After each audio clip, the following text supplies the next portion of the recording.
Séptimo episodio de Un nuevo paradigma de la realidad de Gonzalo Rodríguez Fraile, Fundación para el Desarrollo de la Conciencia.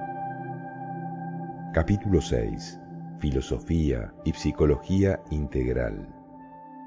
En este capítulo resumiremos la exposición de Ken Wilber sobre estos temas en varias de sus obras listadas en la sección de bibliografía. En el desarrollo de este capítulo, el autor ha optado por intentar presentar de forma resumida el pensamiento de una de las máximas figuras de la filosofía integral, Ken Wilber, sobre dos aspectos importantes de dicha filosofía: la naturaleza holónica de la realidad y de los cuatro cuadrantes de la manifestación. 6.1. Naturaleza holónica de la realidad. Algunos de los patrones que parecen ser necesarios para la evolución de la materia a la vida y a la mente han sido identificados ya por el enfoque integral. La realidad está compuesta por totalidades, partes u holones. Arthur Koestler acuñó el término holón para referirse a una entidad que es en sí misma un todo y al mismo tiempo parte de algún otro conjunto. Si se analizan en detalle la realidad y sus procesos, pronto se hace evidente que todas las cosas son también parte de algo más. Son totalidades partes, es decir, holones. Por ejemplo, un átomo es algo completo y a la vez es parte de una molécula. Toda molécula, además de una realidad completa en sí misma, es parte de una célula, y así sucesivamente. Ninguna de estas entidades es sólo una parte o sólo un todo, sino una totalidad parte o un holón. La cuestión es que, de alguna manera, todo es básicamente un holón. En su disputa filosófica de 2000 años de antigüedad, los atomistas y totalistas se preguntan: ¿qué es, en definitiva, lo real? ¿La parte o el todo? En realidad, la respuesta es ninguna de las dos, o las dos cosas a la vez. Realmente solo hay totalidades partes en todas las direcciones. Una partícula subatómica es en sí misma un holón, y también lo son una célula, un símbolo, una imagen o un concepto. Así que el mundo no está compuesto de átomos o símbolos, sino de holones. A continuación se examinan algunas de las propiedades que todos los holones tienen en común. Debido a que cada holón es una totalidad parte, se podría decir que tiene dos tendencias o impulsos, porque tiene que mantener tanto su totalidad como su parcialidad. Por un lado, ha de mantener su propia integridad e identidad, autonomía, organización y función. Si no logra preservar su propia identidad, sencillamente deja de existir. Así que una de las características de un holón en cualquier campo es su agencia, su capacidad para conservar su integridad frente a las presiones ambientales que de otro modo lo destruirían. Esto es cierto para los átomos, las células, los organismos, las ideas, etc. Un holón es no solo un todo que tiene que preservar su identidad, sino también parte de algún otro sistema o totalidad, por lo que además de mantener su autonomía en su conjunto, al mismo tiempo ha de formar parte de esa otra cosa. Su existencia misma depende de la capacidad que tenga para encajar en su entorno, en el éxito de sus comuniones como parte de otras totalidades, y esto es cierto tanto para los átomos como para las moléculas, los animales y los seres humanos. Se llama comunión a ciertos lazos de conexión de tipo espiritual, pero este término aquí se aplica a todo tipo de conexión esencial en la dinámica de los holones. Si se produce un error en cualquiera de sus dos impulsos, en mantener su agencia o su comunión, simplemente se borra, deja de ser. Si un holón no mantiene su agencia y sus comuniones, entonces puede descomponerse por completo. Cuando se descompone, lo hace en sus subholones. Las células se separan en moléculas que se disgregan a su vez en átomos, etc. Lo fascinante de la descomposición de un holón es que tiende a disolverse en el sentido inverso al que se organizó. Así que tenemos una agencia y una comunión operando de manera horizontal en cualquier nivel, mientras que verticalmente, en un nivel más alto, se alcanza la autotrascendencia y en un nivel más bajo, la autodisolución. Los holones están sometidos a varios tirones en su propia existencia. La atracción de ser un todo, la de ser una parte, y el impulso hacia arriba y el empuje hacia abajo. O lo que es lo mismo, agencia, comunión, trascendencia y disolución. Otra característica de los holones es que emergen. La evolución es un proceso de autotrascendencia que siempre va más allá de lo que había antes, y gracias a esta emergencia llegan a ser y existir nuevas entidades. Esta es una de las razones por las que la totalidad de un holón no se puede encontrar en ninguna de sus partes. Muchos científicos y pensadores están de acuerdo en afirmar que la autotrascendencia se encuentra integrada en el tejido del universo. En términos generales, parece que amamos el espíritu, la creatividad y los holones. Otra característica de los holones es que cuando emergen lo hacen de una manera holárquica. La holarquía es otra denominación para las jerarquías naturales. Cuando los holistas dicen eso de que el todo es mayor que la suma de las partes, significa que ese todo tiene un nivel de organización mayor que el que poseen las partes por sí solas, por lo que ocupa un nivel más alto en la jerarquía u holarquía. Otra característica es que cada holón emergente trasciende, pero a su vez incluye a su predecesor. Por ejemplo, la célula va más allá de sus componentes moleculares y sin embargo también los incluye. Las moléculas trascienden e incluyen átomos, que trascienden e incluyen partículas, y así sucesivamente. Al trascender los montones de partes, se convierten en totalidades, y en la inclusión las partes son acogidas, unidas en una comunidad y un espacio compartido que las alivia de la carga de ser un fragmento. La evolución consiste en un proceso de trascender e incluir. Trascender el corazón del espíritu en acción se trata del secreto último del impulso evolutivo. Se puede decir que todo lo inferior está en lo superior, pero no al revés. Es decir, no todo lo superior está en lo inferior, que es lo que establece una jerarquía invariablemente. Por ejemplo, aunque se destruyera la biosfera, lo que supondría el fin de toda forma de vida, la fisiosfera todavía existiría. Pero si se destruyera esta, la biosfera inmediatamente desaparecería también. Esto sucede porque la biosfera trasciende e incluye la fisiosfera y no al revés. La fisiosfera ocupa un nivel de organización estructural más bajo que la biosfera. De la misma manera, la noósfera es superior a la biosfera. Esto es lo que significa tener mayor o menor organización. Así que la fisiosfera forma parte de la totalidad que constituye la biosfera, mientras que ésta, a su vez, es parte de otra totalidad, la noósfera. Por ello, también se puede decir que la fisiosfera es más fundamental que la biosfera, pero menos significativa que ésta en términos evolutivos. Es importante no confundir el tamaño o alcance con la profundidad. Esta viene dada por el número de niveles en cualquier holarquía, mientras que el tamaño se refiere al número de holones de un nivel. Puede resultar confuso el hecho de que la evolución produzca mayor profundidad y menor extensión en los niveles más altos, pero la razón es que lo superior siempre trasciende e incluye lo inferior. Por ejemplo, hay un menor número de moléculas que de átomos. Así siempre hay una menor cantidad de lo superior y mayor de lo inferior, sin excepciones. El espíritu es a su vez el nivel más alto en la holarquía, pero también es el marco o papel en el que está escrita toda la oligarquía.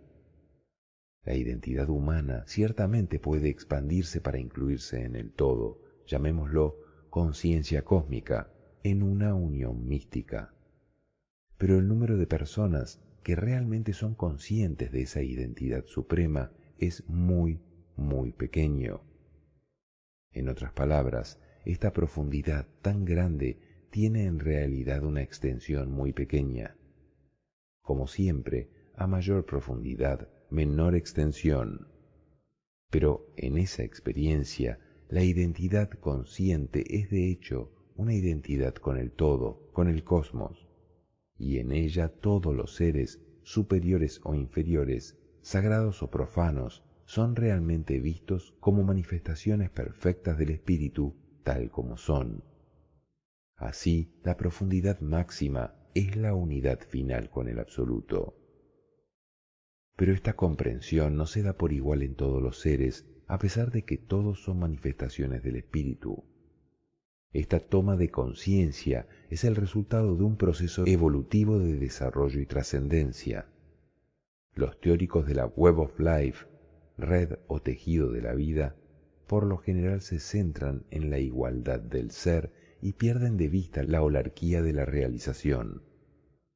Piensan que debido a que tanto una hormiga como un mono son manifestaciones perfectas de lo divino, que lo son, entonces no hay diferencia de profundidad entre ellos. Pero esta idea es en realidad reduccionista. Queremos que nuestra ética ambiental respete todos los solones sin excepción como manifestaciones del espíritu que son, pero al mismo tiempo es importante hacer distinciones pragmáticas respecto al valor intrínseco de cada ser. Así, es mucho mejor dar una patada a una roca que a un mono, mucho mejor comer una zanahoria que una vaca, y mucho mejor subsistir a base de granos de cereal que de mamíferos. Otra característica de los solones es que la emergencia de los mismos tiene una direccionalidad. Por tanto, la evolución posee una dirección, un principio de orden en el caos, como se suele decir. En otras palabras, un impulso hacia una mayor profundidad. Es decir, la suerte no existe, sino que la profundidad emerge, de forma que el valor intrínseco del cosmos aumenta con cada manifestación. La evolución experimenta una tendencia amplia y generalizada a avanzar en cierta dirección, telos, hacia un aumento de la complejidad, de la diferenciación, integración, de la organización, estructuración, y de la autonomía relativa. Estas son algunas de las direcciones de la evolución científicamente aceptadas, lo cual no significa que no se produzcan regresiones y disoluciones, como se mencionó anteriormente. La disolución es una de las 4 capacidades de cualquier holón. Tampoco quiere decir esto que todo el desarrollo a corto plazo deba seguir tales instrucciones. Como dice Michael Murphy, la evolución serpentea más de lo que avanza en línea recta. Pero en el largo plazo, la evolución tiene un amplio telos, direccionalidad y finalidad, que es particularmente evidente con el aumento de la diferenciación, por ejemplo, de un átomo a una ameba y de ésta a un mono. Todas estas descripciones científicas se pueden resumir en lo siguiente. El impulso básico de la evolución es aumentar la profundidad. Este es el empuje trascendente del cosmos, ir siempre más allá, pero incluyendo lo que pasó antes, aumentando su propia profundidad. Cuanto mayor sea la profundidad de un holón, mayor será también su grado de conciencia. Conciencia y profundidad son sinónimos. Todos los holones poseen algún grado de profundidad que aumenta con la evolución, lo que implica el incremento de la conciencia. Por mucha profundidad que tengan los átomos, las moléculas tendrán más. Del mismo modo, las células poseen más profundidad que las moléculas, las plantas más que las células, los primates más que las plantas. Hay un espectro de la profundidad o de la conciencia, y la evolución hace que poco a poco se manifieste. La conciencia se desarrolla cada vez más, aumentando su capacidad de darse cuenta de sí misma. Así se manifiesta progresivamente con mayor intensidad. Y dado que la profundidad está en todas partes, la conciencia también lo está. Esta no es más que lo que la profundidad ve desde dentro. Por tanto, como la profundidad y la conciencia están en todas partes, de igual modo lo está el espíritu. Y a medida que aumenta la profundidad, la conciencia despierta y el espíritu se desarrolla cada vez más. Dicho de otro modo, afirmar que la evolución produce mayor profundidad es simplemente decir que desarrolla una mayor conciencia. Todo esto se puede resumir de manera muy simple, porque la evolución va más allá de lo que había antes, y porque debe abarcar lo que pasó antes. Su propia naturaleza es trascender e incluir. Por lo tanto, posee una direccionalidad inherente, un impulso secreto hacia el incremento de la profundidad, aumentando su valor intrínseco al hacerlo la conciencia. 6.2. Los 4 cuadrantes de la manifestación. A través de la visión integral, se ha identificado el problema del reduccionismo material que dominó el antiguo paradigma y se ha encontrado una manera sencilla de revertirlo. Todos los sistemas anteriores encajan o recaen en 4 categorías generales. Con el tiempo se ha hecho evidente que estas 4 categorías representan el interior y el exterior de lo individual y lo colectivo. En el siguiente diagrama, que representa las categorías citadas, la mitad superior es individual, la mitad inferior es comunal o colectiva, la mitad izquierda es interior, subjetivo, la conciencia, y la mitad derecha es exterior, objetivo, lo material. Así, el cuadrante superior izquierdo, interior, individual, representa el interior de la persona, el aspecto subjetivo de la conciencia o la conciencia individual.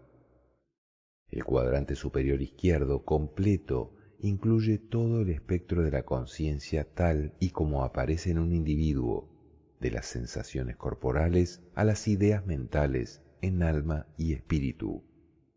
El psicógrafo integral es un gráfico de este cuadrante. El lenguaje de este cuadrante es el del yo, relatos en primera persona de la corriente interna de la conciencia. El cuadrante superior derecho representa las correlaciones objetivas o exteriores de los estados interiores de la conciencia. Sin preocuparse por el momento sobre la relación exacta de la mente interior con el cerebro objetivo, se puede simplemente señalar que los dos están, al menos, íntimamente correlacionados. Los investigadores que estudian este cuadrante se centran en los mecanismos del cerebro, los neurotransmisores y los cómputos orgánicos que dan soporte a la conciencia, neurofisiología, ciencia cognitiva, psiquiatría biológica, etc. El lenguaje de este cuadrante es el del ello, it language, tercera persona que da cuenta y relata los hechos científicos sobre el organismo individual. Pero los individuos nunca existen solos, cada ser es un ser en el mundo. Las personas son siempre parte de algún colectivo y en él existen los interiores y los exteriores. Estos están en los cuadrantes inferior izquierdo e inferior derecho, respectivamente. El cuadrante inferior izquierdo representa el interior de la colectividad, o los valores, significados, visiones del mundo y de la ética que son compartidos por un grupo de individuos. El lenguaje de este cuadrante es el del nosotros, we language, segunda persona, o lenguaje yo-tú, que implica comprensión mutua, justicia y bondad. En pocas palabras, cómo tú y yo nos encargaremos de llevarnos bien.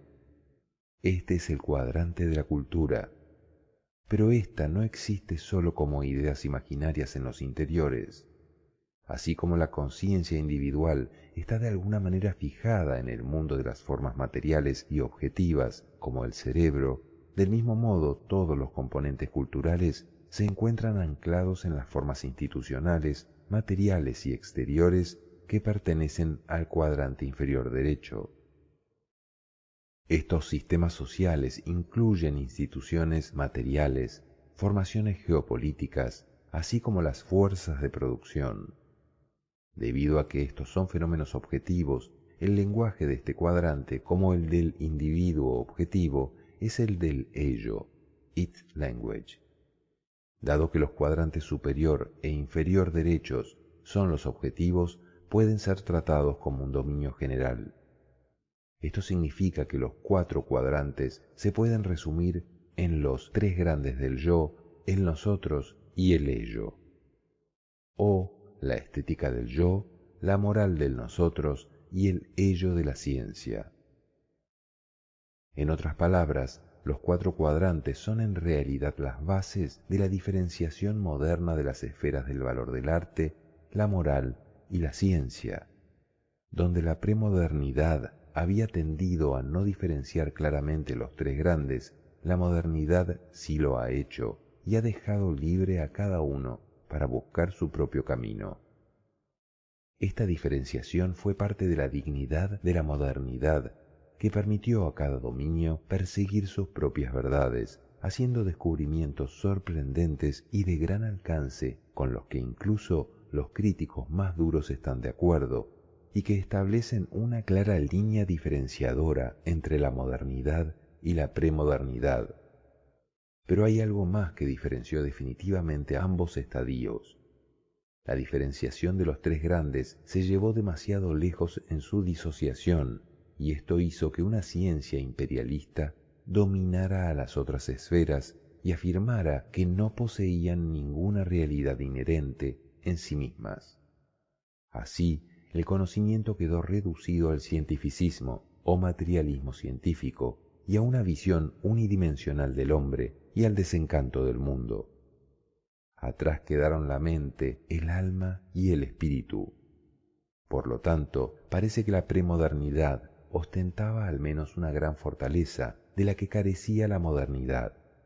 Reconocía la gran cadena del ser, que es, básicamente, un mapa general de los potenciales humanos superiores. Pero la premodernidad también tenía por lo menos una gran debilidad. No diferenciaba completamente las distintas esferas de valor en cualquiera de los niveles de la gran cadena. Así, entre otras cosas, se vio obstaculizada la investigación objetiva científica del espectro. Se tomaron como universalmente válidas las expresiones culturales específicas de la gran cadena, y los preceptos morales recomendados para todos permanecieron vinculados a esas expresiones culturales limitadas. El trabajo pendiente parece ser, pues, el de tomar las fortalezas de la premodernidad y la modernidad y echar por la borda sus debilidades. Un objetivo que podría ser válido sería el de integrar las verdades perdurables de los enfoques premodernos y modernos de la psicología y la conciencia. Como se ha explicado ya, la esencia de la visión del mundo premoderno es la gran cadena del ser, mientras que la de la modernidad es la diferenciación entre las esferas de valor del arte, la moral y la ciencia.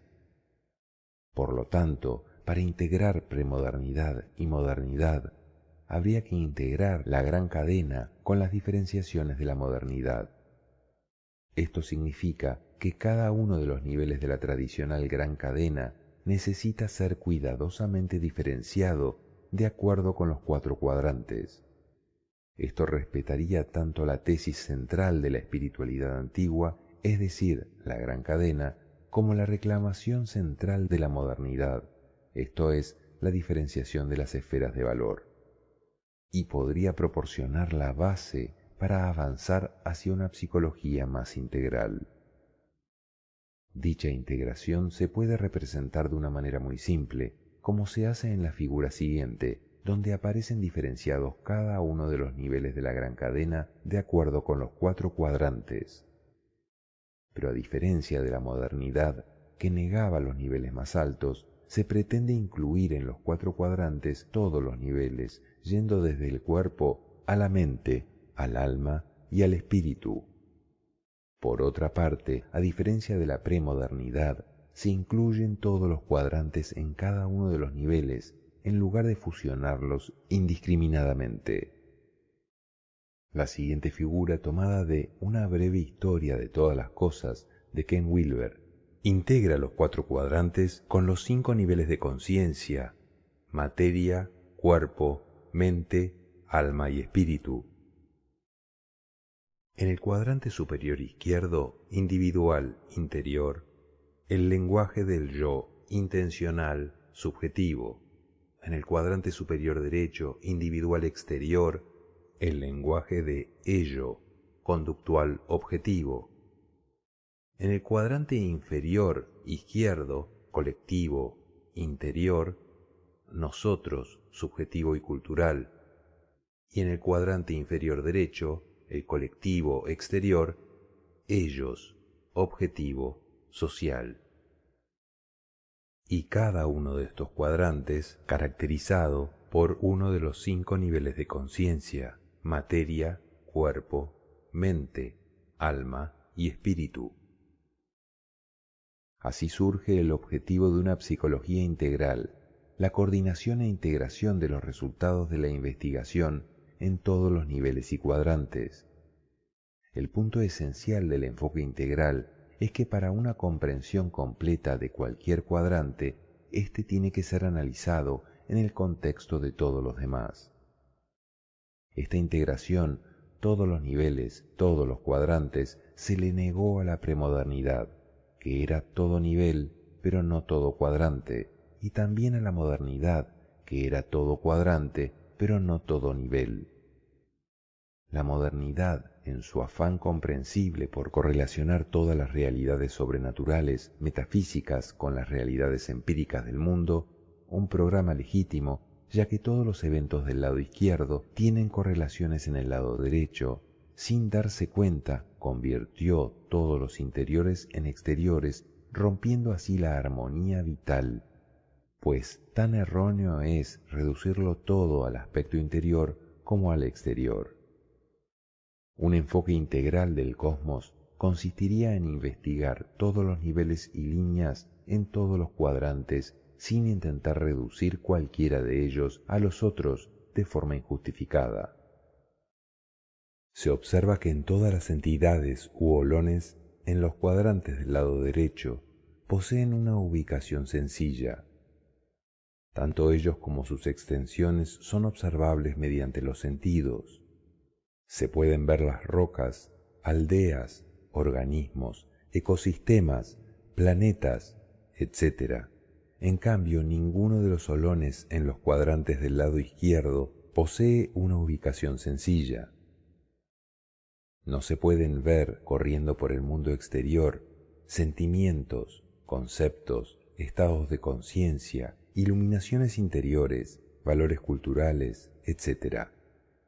Ninguno de ellos existe en el espacio físico o sensorio-motor, sino en el emocional, conceptual, espiritual, el de la comprensión mutua, el de los valores y significados compartidos, etc. Aunque tienen correlatos en el mundo objetivo físico, no se pueden reducir a ellos sin destruir completamente su esencia. A continuación se resumen brevemente algunos de los principios que pueden explicar los altibajos de la manifestación de la conciencia y que son necesarios para la evolución cultural de acuerdo con el enfoque integral. Según la conciencia va evolucionando y manifestándose, cada etapa resuelve o apacigua los problemas de la etapa anterior, pero añade los problemas del nuevo estado. Debido a que la evolución en todos los dominios opera siguiendo un proceso de diferenciación e integración, cada nivel nuevo y más complejo implica problemas que no están presentes en niveles anteriores. Cuantas más etapas hay en la evolución, cuanto mayor es la profundidad del cosmos, más son las cosas que pueden fallar.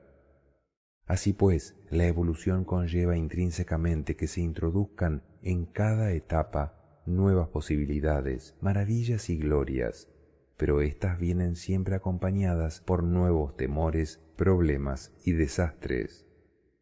Cualquier balance equilibrado de la historia es una crónica de las nuevas maravillas y los nuevos trastornos que se desarrollaron en la evolución de la conciencia.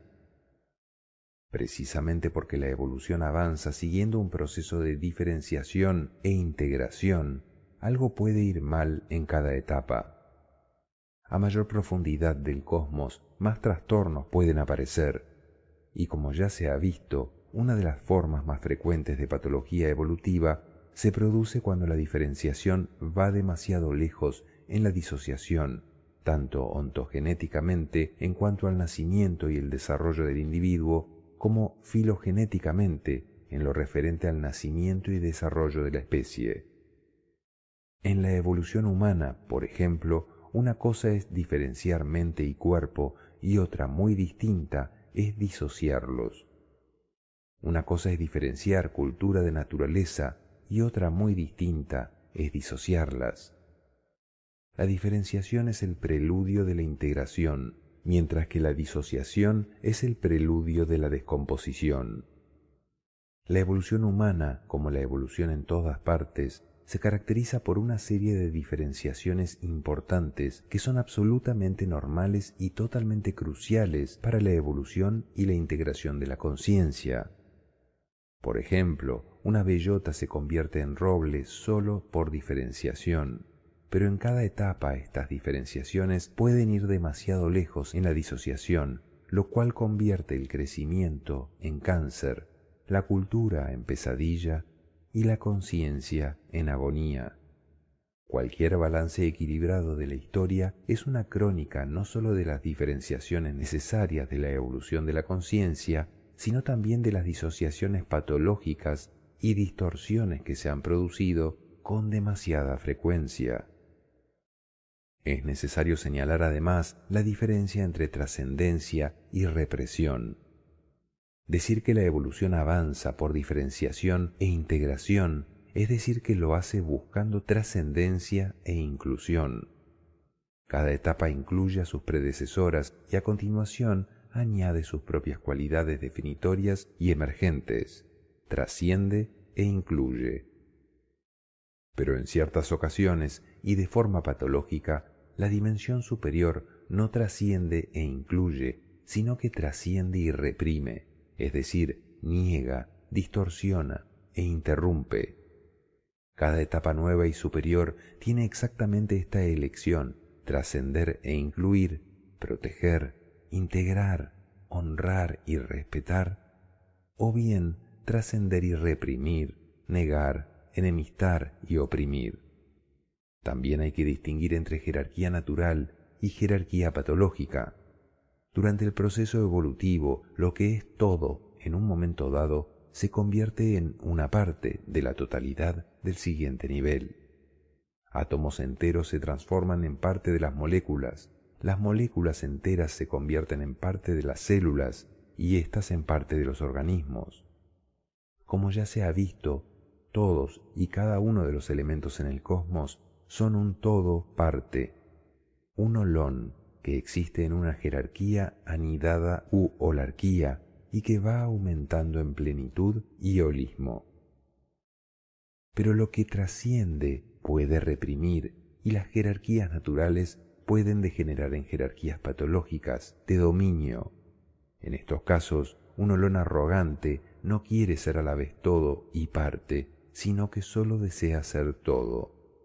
No acepta ser parte de algo más grande que sí mismo, ni participar en la comunión de sus compañeros de holones, sino que pretende dominar con su propia agencia. De este modo, el poder reemplaza a la comunión, la dominación sustituye a la comunicación y la opresión a la reciprocidad. Por otra parte, estructuras superiores pueden verse dominadas por los impulsos más bajos. El tribalismo, cuando se deja a su suerte, es relativamente benigno, simplemente porque sus medios y sus tecnologías son más o menos inofensivos. El problema es que las tecnologías avanzadas de la racionalidad, cuando son secuestradas por el tribalismo y sus impulsos etnocéntricos, pueden ser devastadoras. 6.3. ¿Hay que completar el desarrollo psicológico antes de empezar el desarrollo espiritual? La respuesta a la pregunta que titula este apartado depende, una vez más, de cómo se definan los términos. Si la espiritualidad se explica como una línea separada de desarrollo, la respuesta es no, ya que el desarrollo espiritual se produce en paralelo, no sobre el desarrollo psicológico. Por otra parte, si la espiritualidad se define como una experiencia cumbre, la respuesta también es no, ya que eso puede ocurrir también sin un gran desarrollo psicológico. Pero más allá de eso se complica un poco la contestación. En primer lugar, lo que muchos teóricos entienden por desarrollo psicológico son en realidad las etapas personales de desarrollo, preconvencional, convencional y postconvencional, y lo que entienden por espiritual se identifica con la etapa transpersonal postconvencional.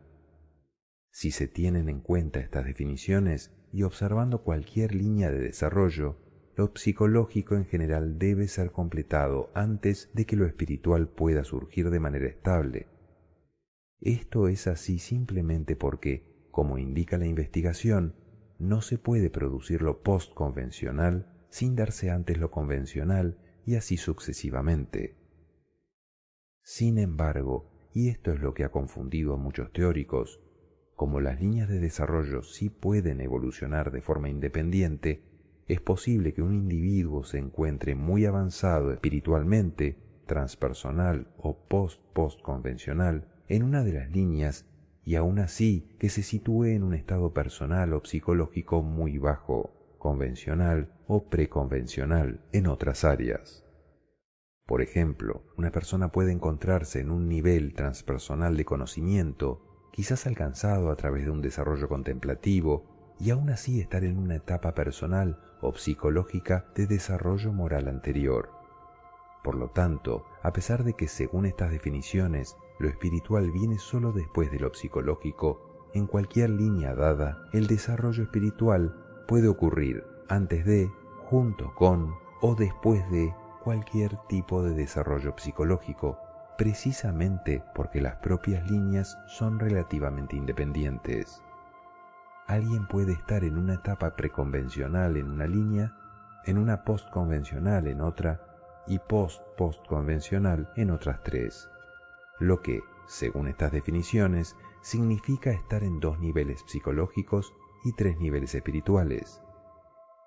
La conclusión es, por tanto, que en general el desarrollo psicológico no tiene que ser completado antes de que ocurra cualquier tipo de desarrollo espiritual.